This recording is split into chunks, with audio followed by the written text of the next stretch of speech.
Pegue a sua Bíblia e abra no Evangelho de Jesus Cristo, segundo escreveu Mateus, capítulo 9, versículos 35 a 38. Vamos ler estes 4 versículos. Mateus, capítulo 9, versículos 35 ao 38.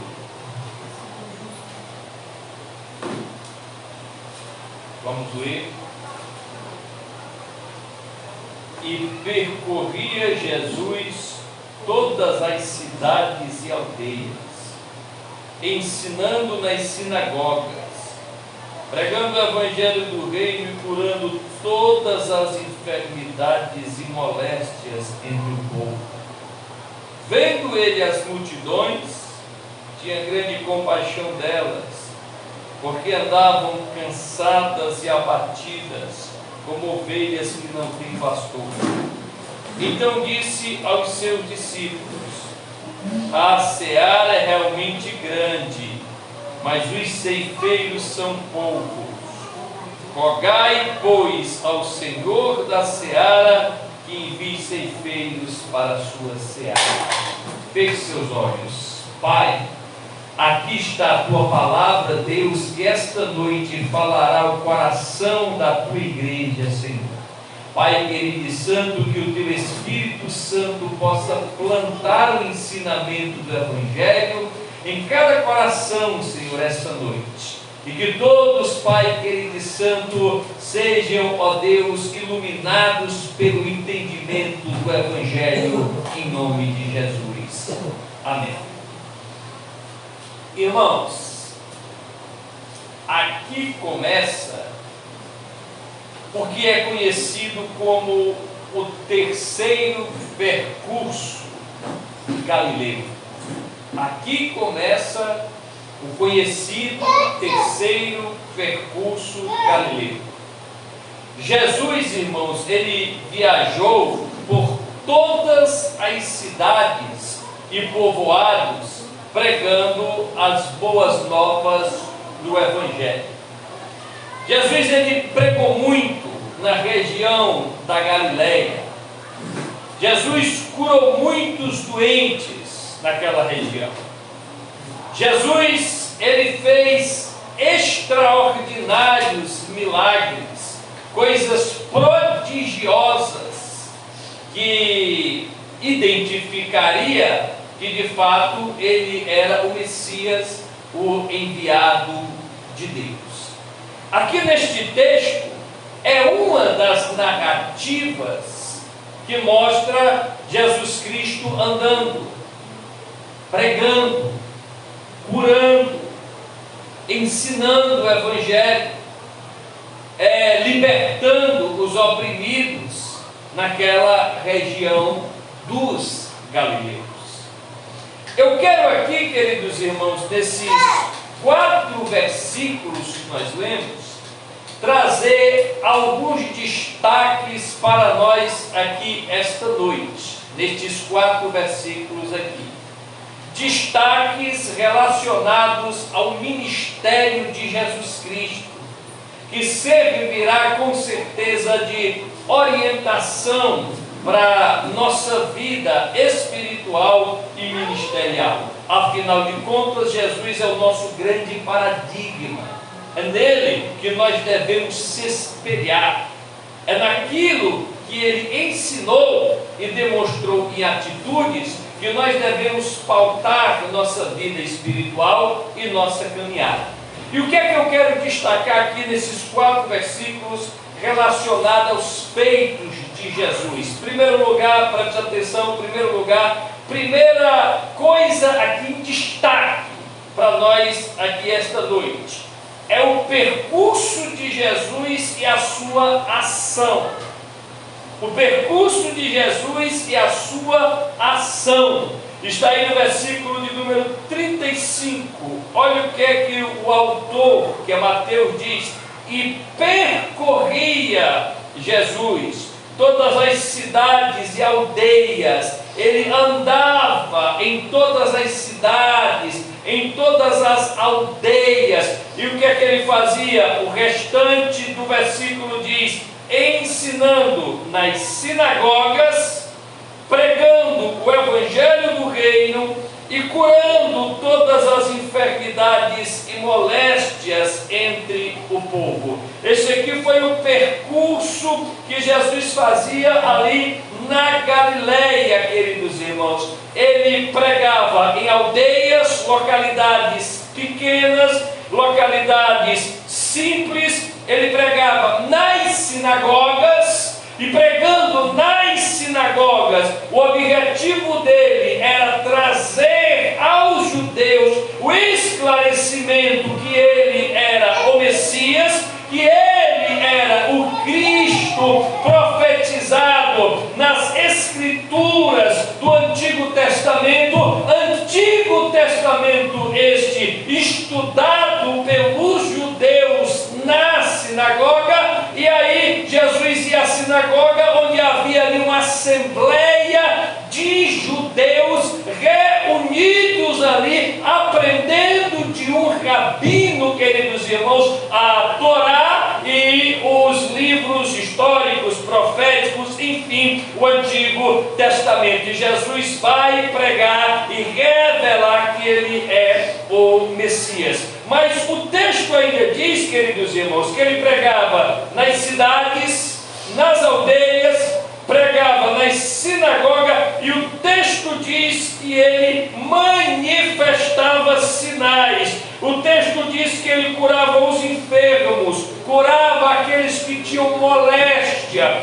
Por quê, irmão? Porque esses sinais, essas curas, eram os sinais messiânicos, os sinais que denunciavam, os sinais que evidenciavam com clareza que aquele que estava ali era de fato o Messias. Jesus fazia tudo isso, queridos irmãos, na sua trajetória, no seu percurso ministerial, para que os homens pudessem enxergar que o reino de Deus estava sendo implantado através da pregação e através daqueles sinais, daquelas curas, daqueles milagres, daqueles exorcismos praticados por Jesus. Eram sinais que deveriam identificá-lo como Cristo, como Salvador, para aquele público, queridos irmãos, daquela época. Agora preste atenção, se você ler Marcos capítulo 1, versículo 39,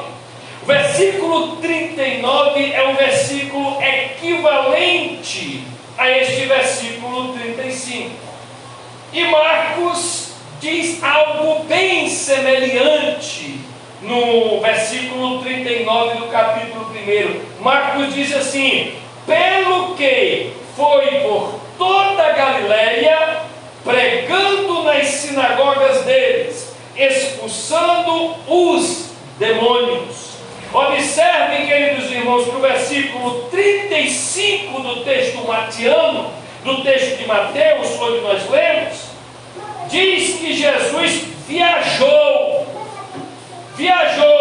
por todas as cidades e povoados, pregando as boas novas do reino de Deus, anunciando as boas novas de salvação em todas essas localidades, queridos irmãos. Agora, isso nos ensina duas coisas aí no versículo 35, essa afirmação, tanto matiana como de Marcos, nos ensinam duas coisas importantes. Em primeiro lugar, nos ensina que Jesus Cristo não tinha para si uma escola ou um púlpito onde ensinava. Ele fazia isso, irmão, junto das sinagogas, à beira do mar, em embarcações, em montes, pelos caminhos por onde ele andava. Jesus, ele era um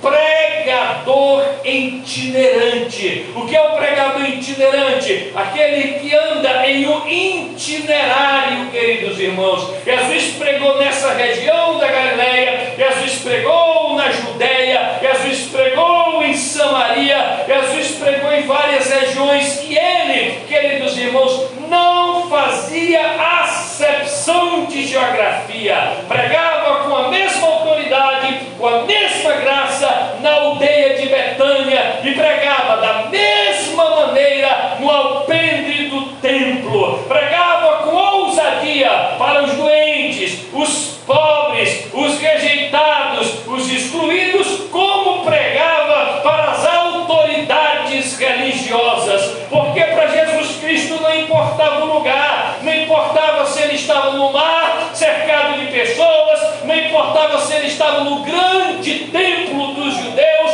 não importava se ele estava em Jerusalém, não importava se ele estava em Cafarnaum, próximo ao mar da Galileia, ele pregava em todas as geografias, em todos os lugares, porque o importante para ele, queridos irmãos, era anunciar as verdades do Evangelho, para que pessoas viessem crer naquilo que ele estava pregando. Mas a segunda lição que nós aprendemos ainda no versículo 35 é que ele pregava a todos. Primeiro, ele pregava em todos os lugares. Não tinha um púlpito bonito, não tinha uma grande catedral, não tinha uma grande escola teológica, era itinerante. Mas segundo, ele pregava a todos. Ele pregava a todos. Em Jesus, irmã Michele, em Jesus não havia acepção de pessoas. Ele pregava a todos, desde aos doutores da lei até a mais vil prostituta. Ele, quando olhava, ele enxergava apenas almas, ele enxergava apenas vida. Ele não olhava, queridos irmãos, para que tipo de família a pessoa era, se era de uma família da elite, se fazia parte de alguma família, de algum sacerdote religioso, não. Ele não enxergava rótulo religioso, ele não enxergava rótulo social, ele não enxergava rótulo financeiro, ele pregava a todos com o mesmo amor, ele pregava a todos com a mesma inspiração. Quando ele enxergava, ele via gente, ele via alma.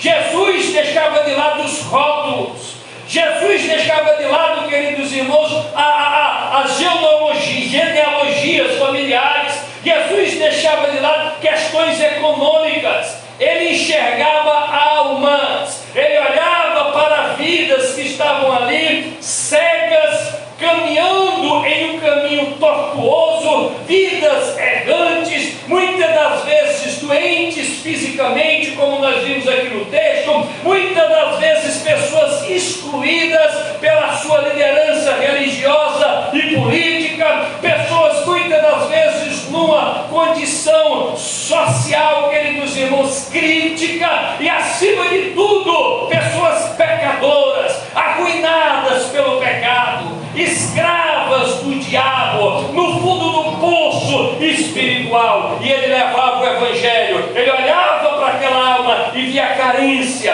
via a necessidade, via a cegueira, via que aquela vida estava caminhando por um caminho que no final daquele caminho iria levá-los ao inferno. E por isso que ele pregava. Isso, queridos irmãos, tem que estar no coração daqueles que dizem que são também igreja de Cristo. A igreja, assim como Jesus, que deixou o exemplo, a igreja precisa sair de dentro de quatro paredes, sair do conforto dos templos, sair do púlpito luxuoso, sair dos ar-condicionados e ir, queridos irmãos, à rua, às praças, às aldeias, às tribos, pregar às mulheres desenganadas socialmente, pregar às famílias destruídas, pregar à juventude que está perdida na droga, no crime, na prostituição, pregar a todos, independente da geografia, independente a que família o indivíduo venha pertencer, não importando se ele é rico ou pobre, sábio ou ignorante. Nós precisamos ter esse discernimento e olhar com os olhos de Jesus e enxergar almas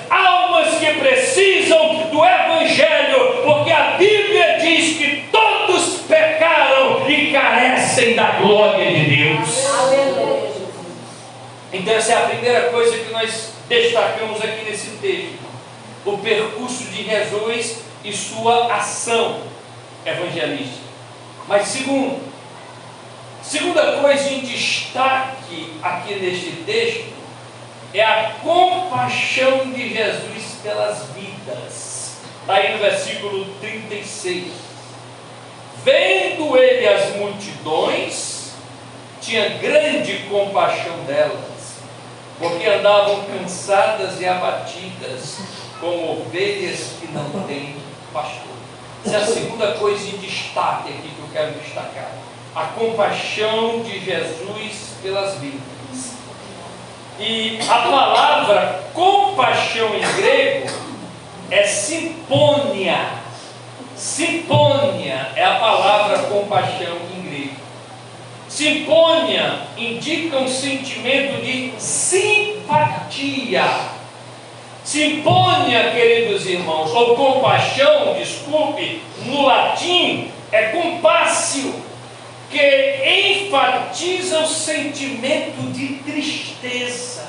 Tristeza pela dor do outro, tristeza pelo sofrimento alheio, tristeza pela miséria do próximo.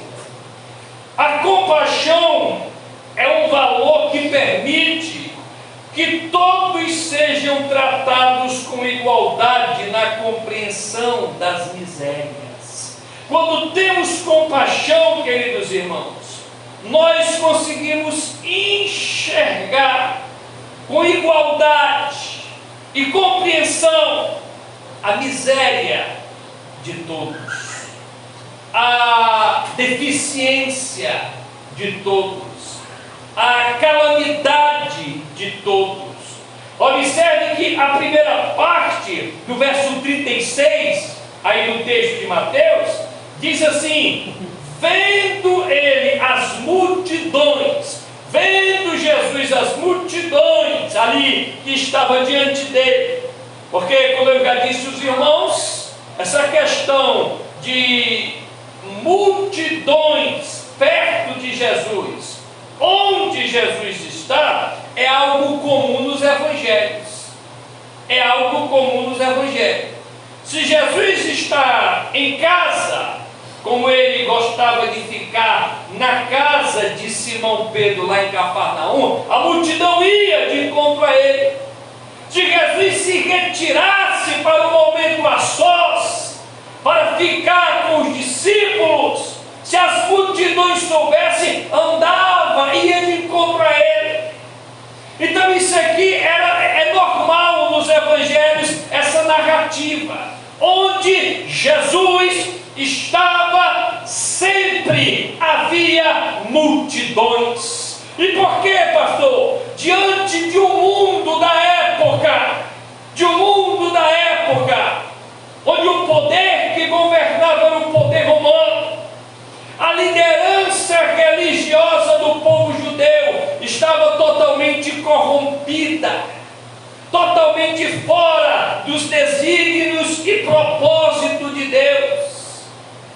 A multidão, a grande maioria desta multidão, eram pessoas que eram excluídas pela nata da sociedade judaica. Eram pessoas que não eram atendidas pelos religiosos, pelos seus líderes. Então essas pessoas, queridos irmãos, quando Jesus surge no cenário, trazendo uma palavra de autoridade, uma palavra de refrigério, mostrando o amor de Deus, não a religiosidade, não. Ele mostrava uma palavra de Deus, mostrando o amor de Deus para aquelas pessoas sofridas, para aquelas pessoas cheias de moléstias, para aquelas pessoas oprimidas pelo sistema religioso da época, pelas aquelas pessoas excluídas socialmente, pelas aquelas pessoas acachapadas por aquele sistema da época. Eles olhavam para Jesus Cristo e viam esperança. É por isso que quando Jesus pregava, realizava milagres,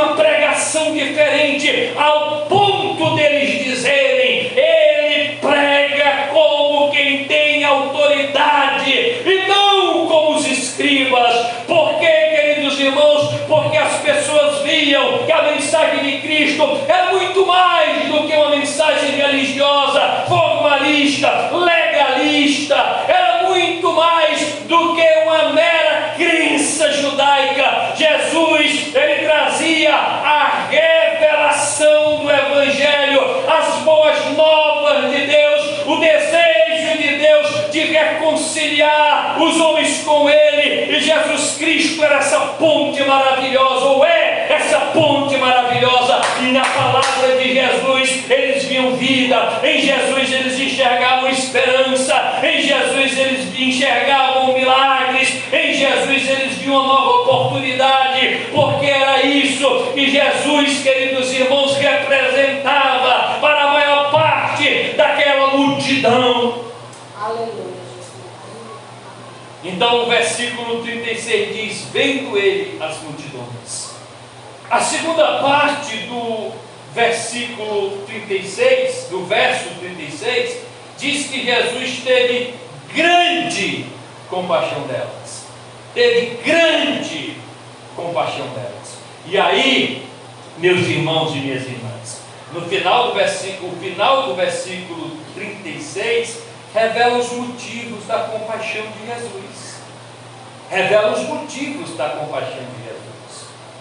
Jesus, irmãos, ele viu aquela multidão como ovelhas sem pastor, como ovelhas desgarradas, sem amparo, sem liderança espiritual, sem liderança social, sem ter uma liderança que cuidasse delas, que amparasse elas, não só espiritualmente, religiosamente, mas socialmente.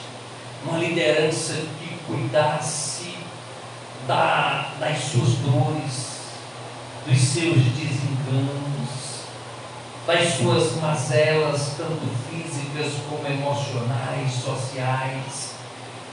Ovelhas sem pastor, queridos irmãos, são essas. Por isso que Jesus teve grande compaixão. E aí eu abro aqui um parêntese para lhe dizer uma coisa. Você que está me ouvindo, me vendo, para lhe dizer uma coisa: compaixão precisa haver no coração daqueles que pregam o Evangelho. Compaixão precisa estar no coração daquele que é igreja e que anuncia as boas novas de salvação. Nós não podemos ser como o sacerdote e o levita, lá da parábola do bom samaritano, que viu o homem ferido, meio morto, mas que passou de largo por causa de questões religiosas, de ritos religiosos. O sacerdote passou de largo, o levita também, e o homem ficou lá ferido.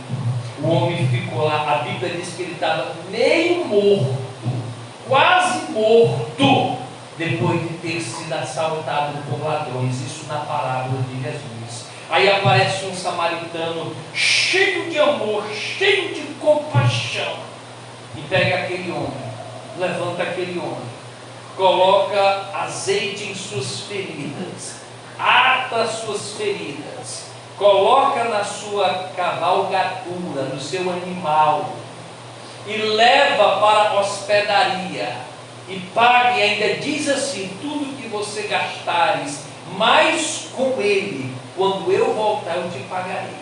Isso se chama amor ao próximo, isso se chama compaixão de alguém, com alguém que está largado em uma rua, ferido, humilhado, maltratado, porque foi assaltado pelo pecado, assaltado pelo diabo, e o diabo o jogou na sarjeta. Eu não posso olhar para essa pessoa que está ferida, humilhada, jogada na beira da esquina e passar de largo, ignorar, queridos irmãos, ser indiferente a essa dor. Não, eu preciso, no meu ministério de pastor, no meu ministério de pregador, na minha vida cristã, eu preciso ter compaixão,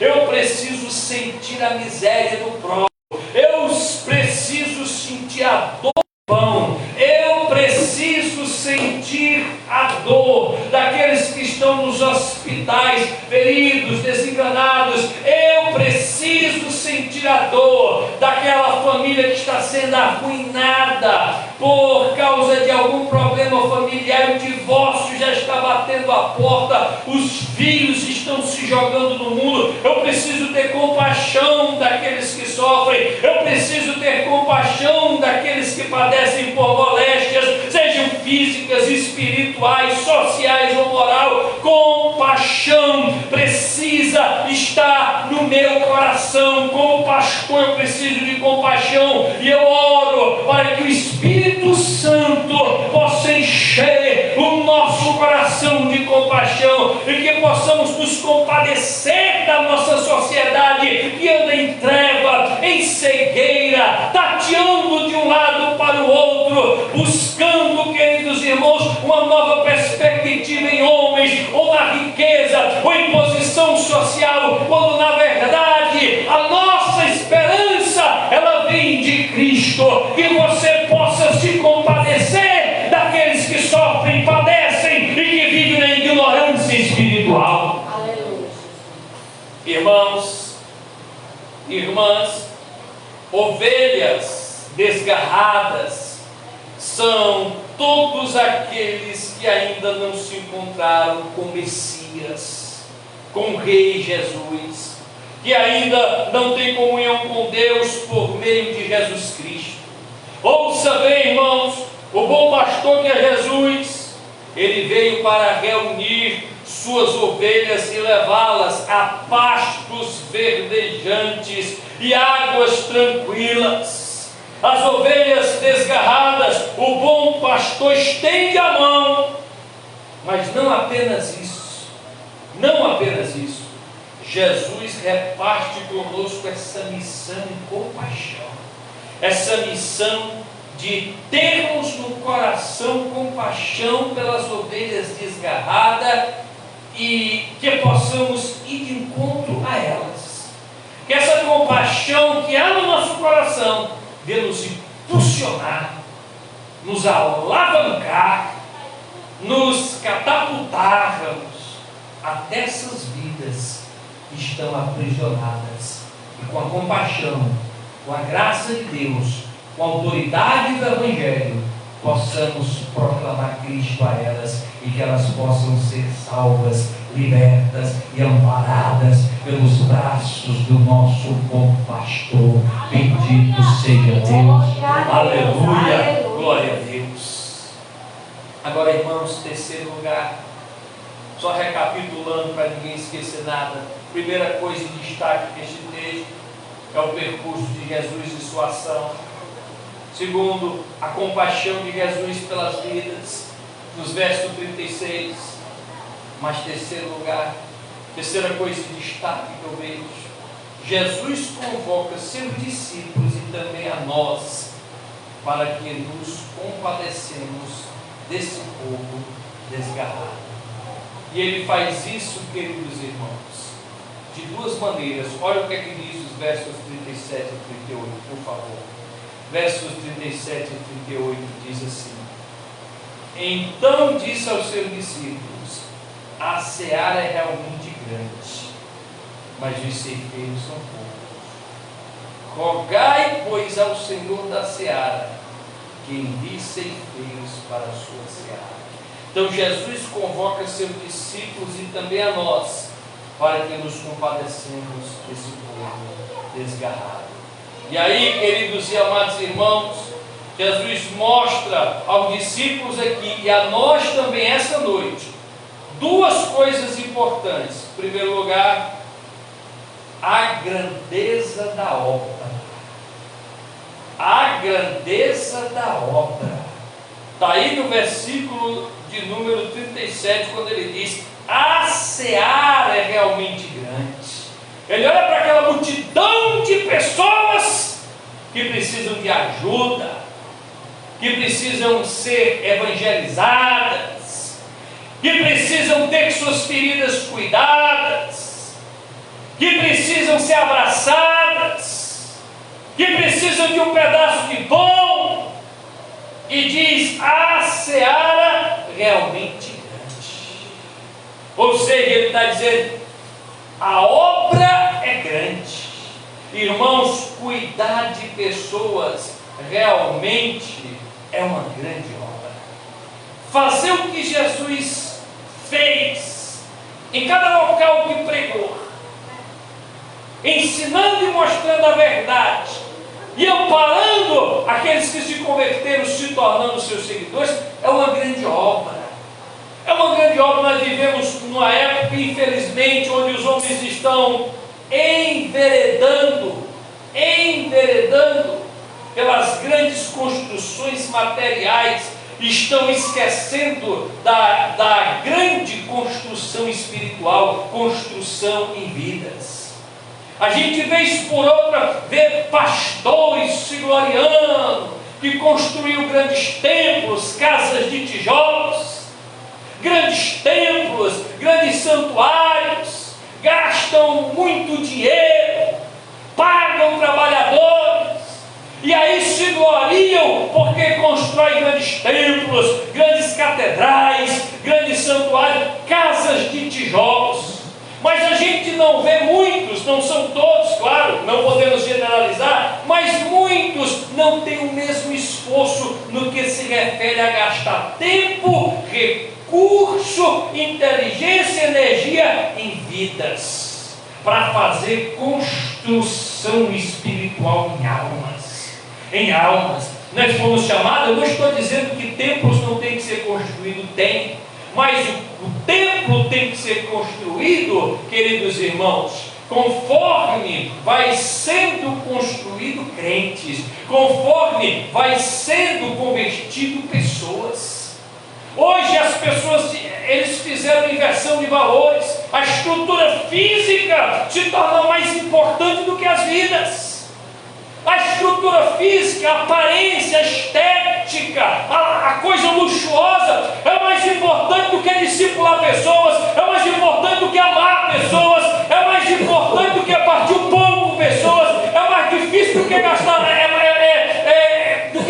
tempo com pessoas. Ou seja, existem líderes religiosos que priorizam a fisicalidade, que priorizam os grandes templos, que priorizam a aparência estética, esquece a beleza espiritual, esquece de amar as vidas, esquece de abrir a Bíblia para pregar, não só aqui dentro do templo, mas em qualquer lugar. Aprenda uma coisa: o maior investimento de Jesus foi em almas, foi em vidas. Jesus Cristo gastou tempo pregando a pessoas, Jesus Cristo gastou energia, queridos irmãos, ensinando pessoas, e ele disse aos seus discípulos: ide por todo mundo e pregai a toda criatura. Ou seja, ide, vão, andem por aí, permeiem o mundo, pregando a pessoas, fazendo discípulos, gerando, queridos irmãos, vida espiritual em almas por meio do Evangelho da graça de Deus. Aleluia, Jesus. Aleluia. Então, qual é que tem que ser a prioridade? A prioridade é gerar Cristo nas pessoas, nas almas, por meio do Evangelho. Então, irmão, Jesus, ele mostra isso, a grandeza da obra.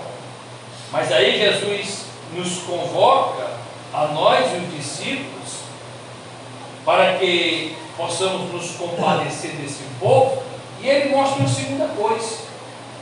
Ele mostra, está aí no versículo de número 38. Primeiro ele mostra a grandeza da obra. Depois ele diz o que é que tem que ser feito para que Deus possa levantar, ou para que se levante trabalhadores para ajudar Jesus a cuidar das vidas. Versículo 38, olha o que ele diz: rogai, pois, ao Senhor da seara que envie ceifeiros para a sua seara. Ou seja, Jesus está dizendo para pedir a Deus que envie mais obreiros. Meus amados irmãos e minhas irmãs, que possamos nos colocar à disposição de Deus, para que Ele nos envie para suprir as necessidades das pessoas. Devemos nos responsabilizar por orarmos e estarmos dispostos a ser a resposta à nossa oração. Que além de orar para que Deus envie mais ceifeiro, que você possa se colocar na posição e dizer: Jesus, eu quero ser a resposta a essa oração. Eu estou orando, pedindo que Deus levante trabalhadores para a obra, para ajudar pessoas necessitadas, e eu me coloco à disposição. Eu me coloco à disposição. Meus amados irmãos, que nós possamos fazer isso. Nós somos chamados para cuidar, para nos compadecermos daqueles que estão desgarrados, necessitados de uma palavra, de um toque físico, enfim, do amor que vem dos céus, que possamos ser instrumentos úteis nas mãos de Deus, que possamos ser vasos e dizer: Deus, eu oro para o Senhor enviar ceifeiro, mas eu quero também ser esse ceifeiro, quero ir a essa multidão carente, sofrida, e quero contribuir com o Senhor Jesus, quero contribuir com o Senhor Jesus levando o Evangelho, quero contribuir com o Senhor Jesus afagando choro, pranto, quero contribuir com o Senhor Jesus acolhendo essas vidas necessitadas, quero contribuir com o Senhor Jesus Cristo colocando azeite nessas feridas, quero contribuir com o Senhor Jesus Cristo apontando o caminho do céu para essa multidão perdida, e você possa dizer isso para Deus essa noite. Aleluia. Agora, irmãos, para a gente encerrar, Jesus, Ele convoca seus discípulos e também a nós, para que nos compadecemos desse povo que são ovelhas desgarradas. E Ele faz isso mostrando a grandeza da obra, mostrando que devemos orar para pedir trabalhadores para a obra. Mas Ele ensina isso, mas Ele é o primeiro a dar exemplo. Olha o que Ele diz no verso 10. Aqui o texto de Mateus não diz, mas os outros evangelhos dizem que Jesus passou a noite orando. E aí Ele escolhe 12 homens para serem apóstolos, cooperar com Ele nesta grande empreitada.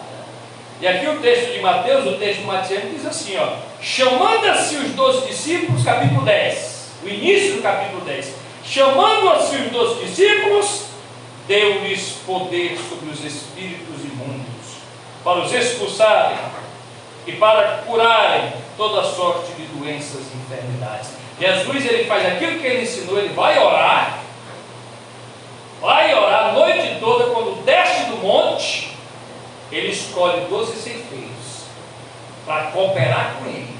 E esses ceifeiros, aparecem os nomes aí no capítulo 10 de Mateus, versículos 2 até o versículo de número 4.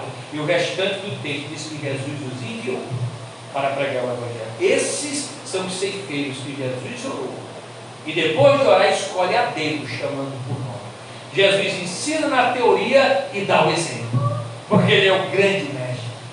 Ele é o grande mestre, queridos irmãos, que nos ensina com palavras, mas também com atitude. E esses homens aqui, que são chamados apóstolos, que todos vocês conhecem, eles aqui recebem poder, vão falar de Jesus nos lugares anunciando Jesus, e esses homens se tornam os grandes apóstolos de Cristo.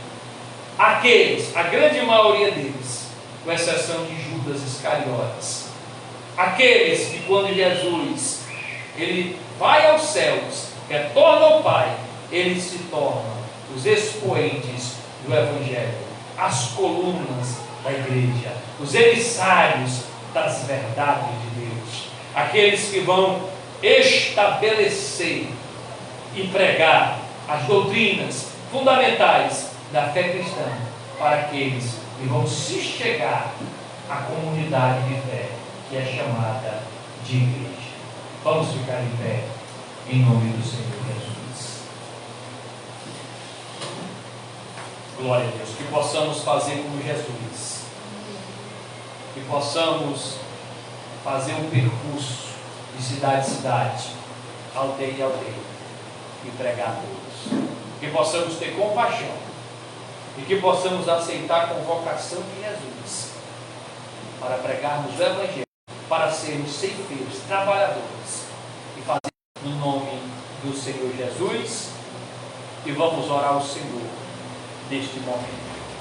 Altíssimo Deus, eterno Pai, Senhor da glória, neste momento, Senhor, eu te agradeço por tudo, Pai, que o Senhor tem feito e está fazendo. Obrigado, Deus querido e santo, pela tua palavra que é fonte de vida, tua palavra que sempre nos ensina, Pai, seja nós lendo ou ela sendo explicada, ela sempre nos ensina. Que o teu Espírito Santo continue nos inspirando, nos dando autoridade, nos dando graça, e que nós, ó Pai, aqui da Igreja Vida Cristã, não venhamos nos intimidar por nada, que nós possamos continuar pregando as verdades do Evangelho, aqui, ali, além, aonde o Senhor nos enviar, em nome de Jesus. Amém. Pode ir.